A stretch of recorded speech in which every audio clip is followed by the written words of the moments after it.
Ranar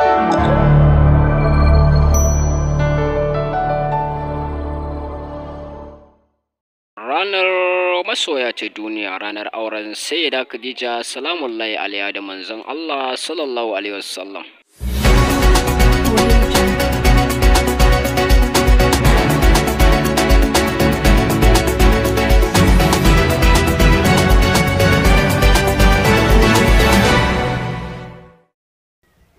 Assalamu alaikum warahmatullahi ta'ala barakatuhu. Barkamu da kasancewa a daidai wannan lokacin. Auren manzon Allah sallallahu alaihi wa alihi wa sallam da Sayyida Khadija salamullahi alaiha. Sahihin zance. A yau kuna tare da ni Fatima Ahmad Tijjani. Zan karanto muku kaɗan daga cikin yadda al'amarin auren Sayyida Khadija salamullahi alaiha ya kasance. An rawaito daga Ammar bin Yasir yana cewa, ni na fi kowa sanin auren manzon Allah sallallahu alaihi wa alihi wasallam da Khadija bintu Khuwailid. Don na kasance abokin ma'aiki sallallahu alaihi wa alihi wasallam. Wata rana muna tafiya tare da manzon Allah sallallahu alaihi wa alihi wasallam tsakanin Safa da Marwa. Sai ga Khadija bintu Khuwailid tare da 'yar uwarta Hala.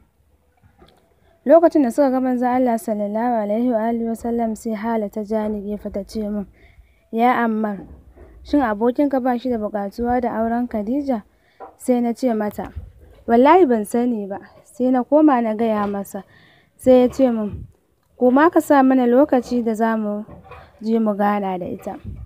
Sai kuwa na koma na aikata haka, wato muka saka rana. Da ranar ta zo sai manzon Allah sallallahu alaihi wa alihi wasallam ya zo da babbansa ƙarƙashin jagorancin Abu Ɗalib, inda ya karɓi aurenta a hannun babbanta Amr bin Sa'ad, sakamakon mahaifinta Khuwailid bin Sa'ad ya rasu. A taƙaice dai haka auren manzon Allah sallallahu alaihi wa alihi wasallam da Sayyida Khadija ya kasance.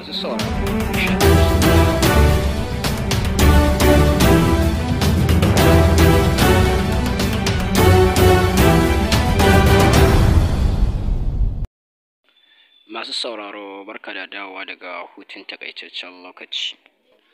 Za mu ɗaura daga inda muka tsaya. Sadakin Nana Khadija salamullahi alaiha. Manzon Allah sallallahu alaihi wa alihi wasallam ya bai ma Nana Khadija sadakin koki 12, wanda a wannan lokacin suna daidai da dirhami 500. Wannan shine sadakin da manzon Allah sallallahu alaihi wa alihi wasallam ya ba wa Sayyida Khadija. Abu Ɗalib baffan Annabi ne, shi ne wanda ya kasance a matsayin waliyin ɗan yayansa, wato Muhammad, a daidai 10 ga watan Rabi'ul Awwal aka ɗaura auren, wanda a tarihin garin Makka ba a taɓa taron biki irinsa ba. Cikin kwalliya da saka kaya na alfarma, Ammar bin Yasir tare da sauran 'yan dangin manzon Allah sallallahu alaihi wa alihi wasallam suka sauka a ƙofar gidan Khuwailid. Abu Jahil kuwa kallo ya koma sama. Wasu sun yi baƙin ciki, wasu kuwa murna suke, ranar an ci an sha. Ga mai neman ƙarin bayani zai iya duba littafi kamar haka: Khairun Nisa'i, Risalatul Halabiyya, Rayuwar Sayyida Khadija. 'Yan uwa nan muka kawo ƙarshen karanto wannan tarihi, sai kuma in mun haɗu a cikin wani shirin. Ku ci gaba da bibiyar gidan rediyon Sayyida Khadija salamullahi alaiha, ma'ana UGN Hausa. Ta Fatima Ahmad Tijjani, jinjina ta musamman gare ki. Masu sauraron mu anan muka kawo ƙarshen wannan shiri namu mai suna auren Sayyida Khadija salamullahi alaiha, sai kuma in mun haɗu a kashi na biyu.